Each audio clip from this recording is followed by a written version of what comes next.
Programa ricardoholandini.net. Oferecimento Safe Web, segurança da informação. Exatron, produtos inteligentes. Finger Móveis Planejados, o design europeu com a precisão alemã. E Restaurante Prince. Apoio D1 Telecom, a internet mais rápida do estado. E Publivar On.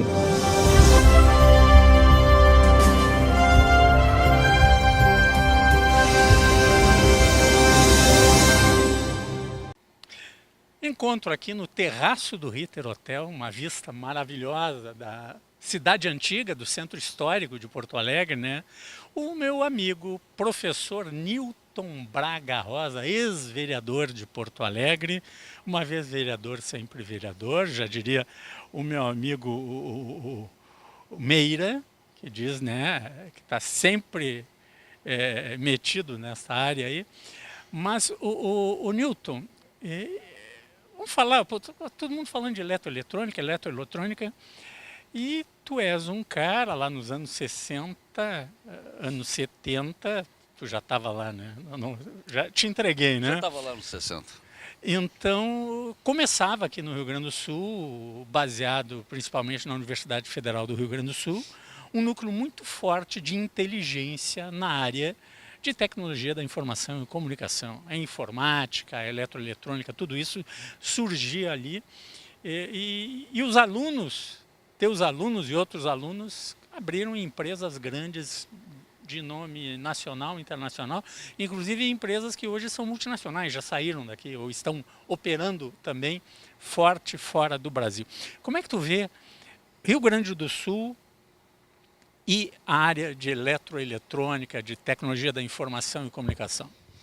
Rolandini, muito obrigado pelo convite, é sempre um prazer dar uma entrevista no teu programa. É significativo, você começou a falar a respeito da década de 60, o ano passado fez exatos 50 anos que eu entrei como programador de computador nessa área de informática. Vocês podem imaginar que há 50 anos atrás... Com cartão, né? Sim, com tecnologias que hoje nem vale a pena dizer como funcionavam, porque não fará o mínimo sentido para os jovens que estão assistindo o teu programa.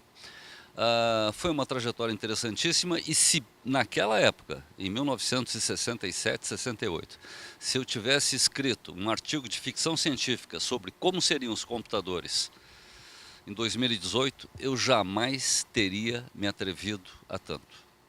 A revolução foi incrível. Naquela época, o isolamento do Brasil com relação aos países desenvolvidos era gigantesco. Não porque o Brasil quisesse, não porque os outros quisessem. Acontece que as coisas passavam fronteiras de uma forma muito mais lenta. Hoje, por exemplo, um executivo que você encontra em Boston, trabalhando numa grande empresa ou numa empresa incubada dentro de uma grande universidade como Harvard ou MIT, é um sujeito que usa exatamente as mesmas ferramentas que os executivos, pesquisadores e empresários brasileiros utilizam.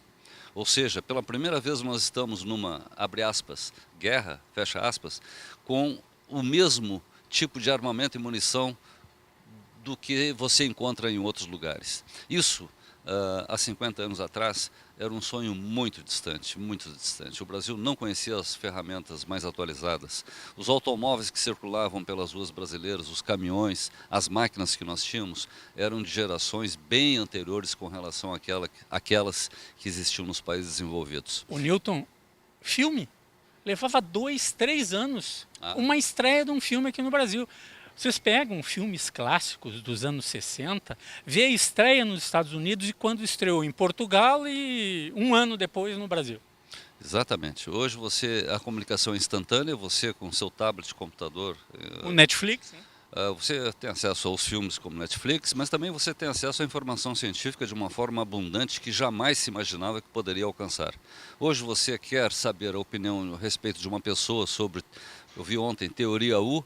Puxa vida, eu nem esperei a palestra que vai ocorrer a semana que vem, já entrei no YouTube, já baixei a palestra do sujeito que vai vir a Porto Alegre, já sei o que ele vai dizer e já estou informado.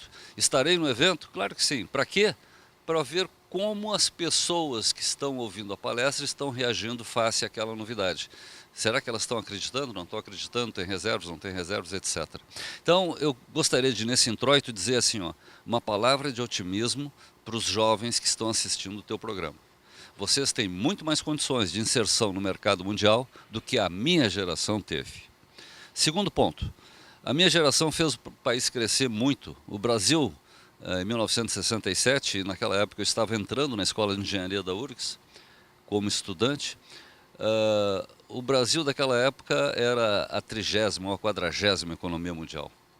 Nós não sabíamos construir pontes em cima de oceano. Nós não sabíamos fazer pesquisas ou prospecção de petróleo em águas profundas. Enfim, era gigantesca a diferença que havia entre o Brasil e os países desenvolvidos. Parecia que era inatingível essa aproximação. Bem, hoje o Brasil, bem ou mal, está entre as 10 maiores economias do mundo, superando vários países mais desenvolvidos do que o nosso. Mas nós temos tamanho, nós temos um grande mercado interno, nós temos diversidade, nós temos uma natureza pródiga que faz com que o Brasil, e a partir dessa diversidade, tenha condições de enfrentar coisas enormes.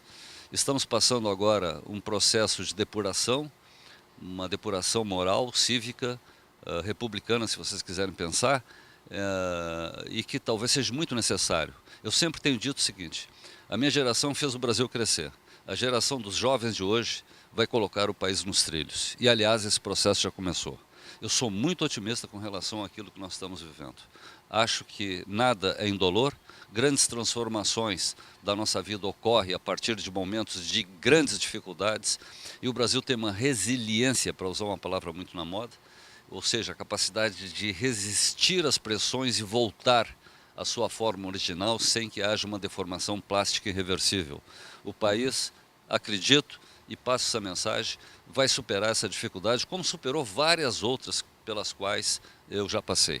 Nós temos hoje uma reserva cambial de 370 bilhões de dólares. Só para vocês terem uma ideia, quando o Brasil fez o Plano Real, que foi agora, em 1994, a reserva cambial brasileira estava na faixa aí de 20 bilhões, e não 380, 370, que é o número atual. Ou seja, o país tem, por esse dado, uma capacidade de resistir muito grande a dificuldades que devem ser superadas.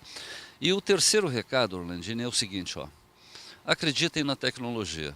Você lembrou quando eu fui vereador, eu precisava encontrar uma bandeira, ou seja, bom, primeiro, por que eu entrei na política? Simples, eu percebi que as credenciais técnicas já não eram suficientes para fazer algumas coisas que eu acho que deveriam ser feitas. E aí eu precisava de credenciais políticas. Foi isso que eu fui buscar numa eleição. Ou seja, ver a representatividade de algumas ideias que eu tinha. E a bandeira da campanha foi a tecnologia. Aliás, quando eu dizia para os partidos políticos que eu ia fazer uma campanha baseada na tecnologia, as pessoas não conseguiam entender. Hoje é bem mais fácil. Eu acreditava e acredito cada vez mais que a tecnologia pode fazer coisas maravilhosas pelas pessoas. Nós conseguimos dar passos gigantescos sem precisar trilhar pequenos passos em matérias importantes como saúde, educação, saneamento básico, se nós dominarmos as ferramentas para conseguir mais eficácia nas nossas ações. E vocês que estão aí assistindo são, de certa forma, eu não vou usar o chavão de sempre, né, que a juventude é o futuro do país. Sempre vai ser assim, sempre foi assim no passado. Mas vocês têm ferramentas, vocês têm uma base institucional em condições de fazer, todos trabalhando juntos, todos trabalhando pelo bem comum, um grande país que o Brasil merece ser. Muito obrigado pela oportunidade, Orlandinho. Mas tu não escapasse ainda, porque eu ainda vou fazer outra provocação muito grande. Tu desse um en passant, que nós estamos passando uma crise moral, ética. Mas assim, não é o judiciário que vai resolver isso, não são os políticos que vão resolver isso, tá? Não é o país que vai resolver, porque país não existe sem as pessoas. Em outubro, temos aquela maquininha que no Brasil é uma alta tecnologia respeitada em todo mundo, e é com aquela maquininha, com o nosso dedinho lá, no dia da eleição, que a gente vai fazer a Lava Jato, que a gente vai fazer o papel que muita gente passa para o juiz Sérgio Moro e outros juízes, que não é o judiciário que resolve isso. Quem tem que limpar a política é o eleitor, ele não pode simplesmente dizer não é comigo e lavar as mãos, não é, Newton? Olha, muito bem colocada a tua pergunta, cara. Realmente Essa é a verdadeira revolução. foi um lapso meu não ter dado destaque a isso. Não há dúvida alguma. Não podemos reclamar a respeito dos políticos que estão lá. Tem um sujeito que disse uma frase que eu estou tentando resgatá-la agora. Acho que eu consegui, que era mais ou menos assim, ó. Não é a política que torna um cidadão ladrão. É o eleitor que coloca um ladrão na política. É duro, mas nós temos que perceber e admitir que ninguém chegou a nenhum cargo público, graças ao fato de estarmos numa democracia, talvez esse seja o valor mais importante nesse momento, ninguém chegou lá sem o voto de alguém. A tartaruga não sobe no poste sozinha, né, Newton? Se você encontrar uma tartaruga em cima do poste é porque alguém colocou ela lá. Então, pensem nos políticos que nós temos. Valorizem essa oportunidade que se tem agora dessa eleição. Ela está ocorrendo no momento que muitos poderiam dizer não é um momento muito oportuno, porque existe uma grande instabilidade, mas talvez seja o melhor momento para que a gente, sofrendo as instabilidades, perceba a importância da nossa participação nesse processo de renovação. O Orlandini tem toda a razão. Foro privilegiado, quem deu o foro privilegiado fomos nós ao eleger pessoas que não mereciam o nosso voto. Bem colocado. Então, procurem saber mais a respeito de política. Não saber política, muita gente diz não gosto de política, não me meto com política. Talvez esse seja um equívoco. Por quê? Porque se você se omite a alguém que talvez não tenha as mesmas qualidades que você, talvez ele haja. E se ele agir, seria uma pena você, bem intencionado, não estar agindo. Ou seja, é quase que um dever cívico saber um pouco a respeito de política, dos políticos, do sistema, das nossas instituições, de modo que efetivamente você possa contribuir. E você que não gosta dos políticos que estão aí, de todos os partidos, e se afina com algum ou outro partido, concorra. Bote a cara para apanhar, né? Olha, muita gente dizia assim, pá, professor, o senhor vai entrar na política. Era a primeira ressalva, né? E vai concorrer, o senhor que já tem uma certa imagem, vai colocar tudo a perder num desastre eleitoral, coisas desse tipo. Orlandini, eu nunca me preocupei com isso. Por quê? Eu fiquei em dúvida, é claro. Esses comentários me abalaram num certo momento. Mas aí eu fui procurar um grande mestre, uma pessoa de cabelos brancos na época, que era o professor Leão. Apresentei a minha dúvida se eu devia ou não concorrer. Aí o Leão disse assim, claro que sim. Concorra, faça a tua parte e deixa que o eleitor faça a dele. Isso me deu uma tranquilidade para enfrentar as dificuldades enorme. Ou seja, deixa eu fazer 100% bem a minha parte e deixe que o eleitor cumpra a dele e aceitar o resultado qualquer que seja. O fato de ter sido bem sucedido, puxa, fiz uma votação expressiva, que dobrei na segunda eleição e só não concorri pela terceira vez porque a família achou que eu estava me desgastando muito, trabalhando demais, e eu já tinha dado uma certa contribuição e conseguido os meus objetivos. Bem, então eu digo assim, não existe derrota para quem coloca o nome numa eleição. Por pior que seja o resultado, não tem como sair derrotado de uma eleição. Alguma coisa, e muita coisa, as pessoas que concorrem ganham. Elas ganham projeção, ganham respeito daqueles que pensaram, mas não foram, por talvez falta de iniciativa. Elas ganham a oportunidade de refletir a respeito das próprias ideias, porque expressaram as próprias ideias tantas vezes e tiveram tantos retornos, que isso molda uma nova maneira de encarar a sociedade. Então, se é possível aproveitar o teu espaço, eu faço aqui um chamamento. Participem da política e, se puder, concorram. vocês vão ter uma oportunidade ímpar de relacionamento com pessoas preocupadas com o bem comum. Eu estava na política pensando no problema dos outros. A minha missão era resolver o problema das pessoas, da sociedade, das instituições que precisavam de um apoio parlamentar. Puxa, isso é fundamental para que o sistema se depure, o sistema se renove e apareça gente jovem. Então, vocês que são mais jovens do que eu, não esperem. Eu tinha uns 55, não, eu tinha mais. Hoje eu estou com 69, eu tinha 55 anos quando entrei na política. Eu entrei muito tarde, podia ter entrado bem mais cedo e ter tido muito mais tempo de trajetória. Não estou afastado da política, só não serei candidato nessa eleição. Obrigado, Newton Braga Rosa. E olha aí, não esqueça, assuma a sua responsabilidade em outubro.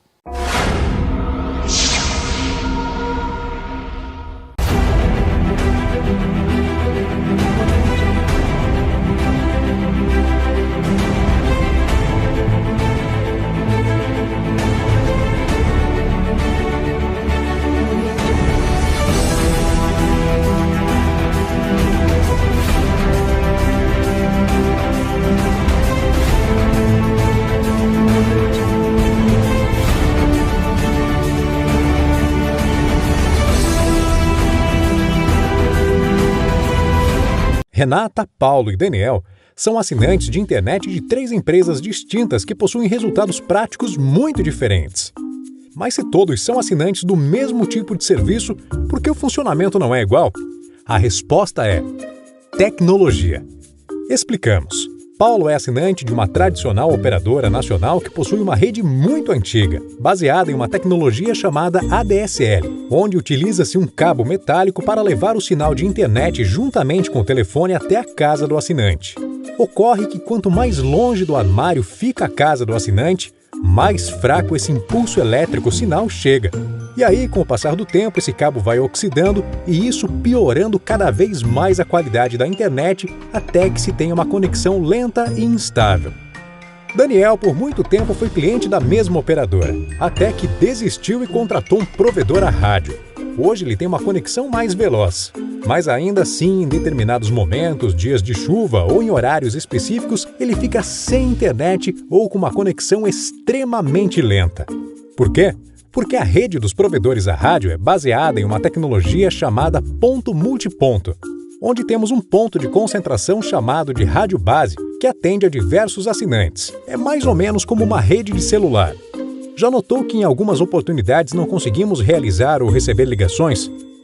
Isso normalmente ocorre em locais com grande aglomeração de pessoas, como shows ou jogos de futebol, por exemplo. Mas também ocorre em momentos como a virada do ano, o Natal e outras datas comemorativas. Muitas pessoas tentam utilizar simultaneamente um sistema de baixa capacidade que acaba não conseguindo suportar a todas as conexões. Para dar uma ideia da capacidade de um rádio base de um provedor, o throughput oferecido é de aproximadamente 50 megabytes por segundo para todos os assinantes. Grave esse número. Ainda como o espectro de radiofrequência é limitado e compartilhado, o sistema de comunicação dos provedores a rádio está sujeito a sofrer interferência de outras redes de outros provedores e de quaisquer outros dispositivos eletroeletrônicos. Ou seja, não há uma exclusividade na frequência utilizada.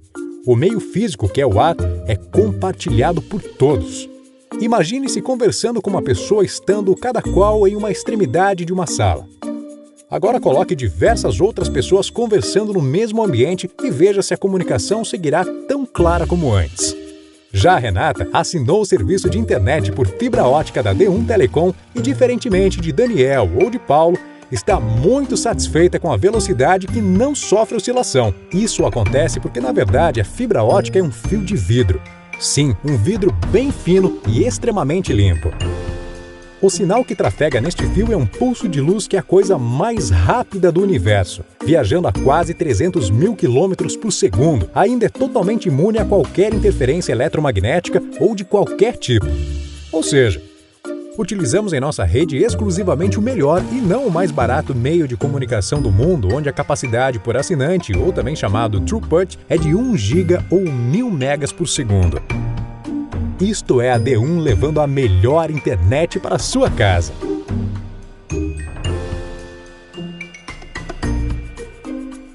Ligue 0800 654 3210 e conheça os planos e condições.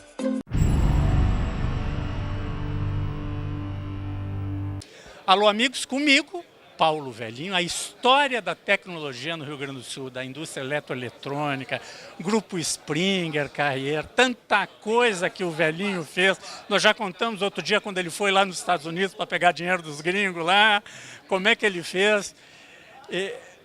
Velhinho, este ano, pergunta aqui de um aprendiz, né? Esse ano temos eleições, né? A gente, o brasileiro geralmente diz que o problema é o judiciário que resolve, é o político que tem que resolver, coisa, e esquece que quem bota essa gente lá, quem elege a tartaruga e bota em cima do poste é o eleitor, né? Como lidar, qual é a responsabilidade do cidadão num ano que nós temos eleições importantes para a presidência da República, governadores, 2 senadores, deputados federais e estaduais? Bom, eu acho que são 2 aspectos. Primeiro é que nós estamos sem gente, sem o que eu chamo de líderes para nos dirigir. Não temos estadista. Isso é muito grave. O que nós temos é mediocridade. Segundo lugar, medíocre e a maior parte com o rabo preso. E eu não tenho escolha. Terceiro, esses governos populistas e demagógicos fizeram um trabalho de 15, 20 anos de transformar o ser humano num robô. Conseguiram transformar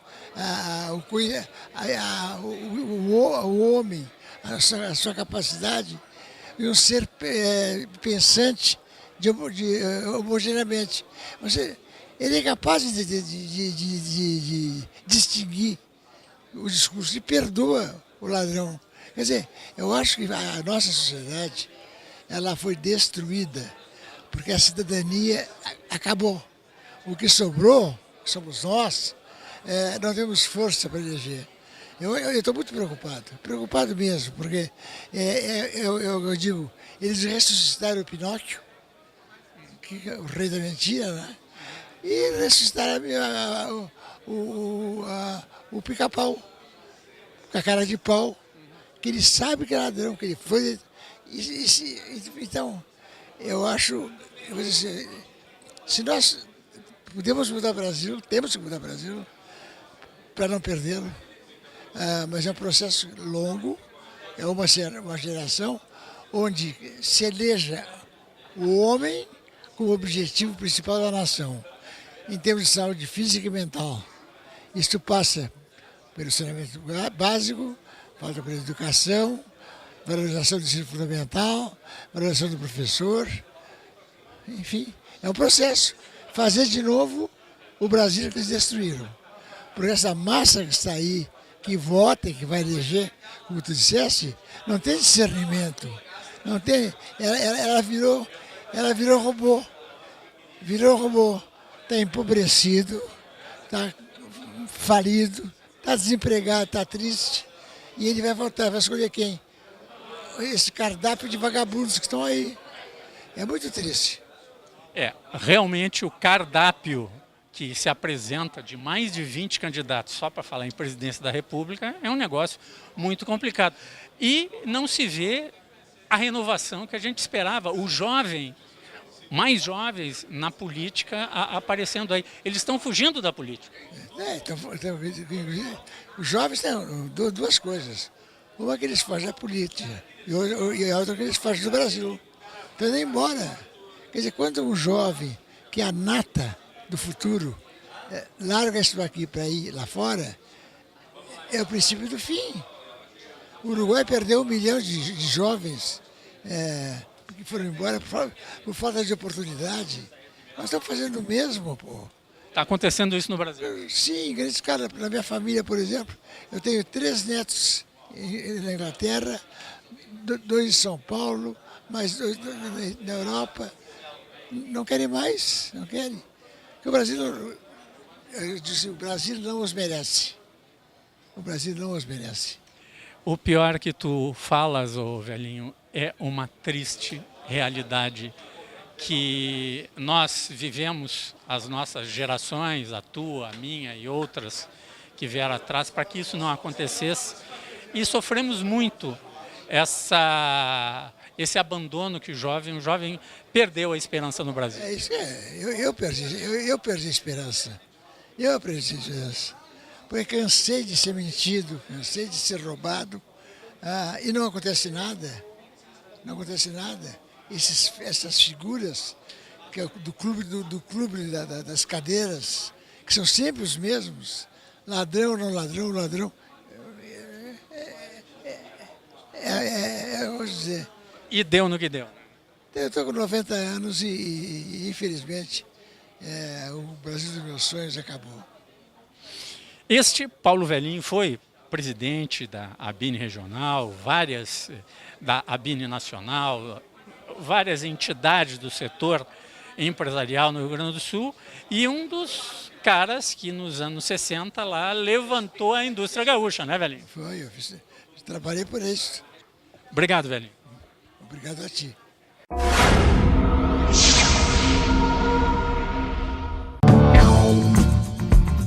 Oi, sou Jean Carlos Santos, diretor-presidente da Datacentrix. Somos uma empresa de cloud computing, especializado em servidor corporativo na nuvem. Nosso telefone é 51 30 21 0300 e nosso site www.datacentrix.com.br. É um prazer atendê-lo, será um prazer atender os novos amigos e clientes.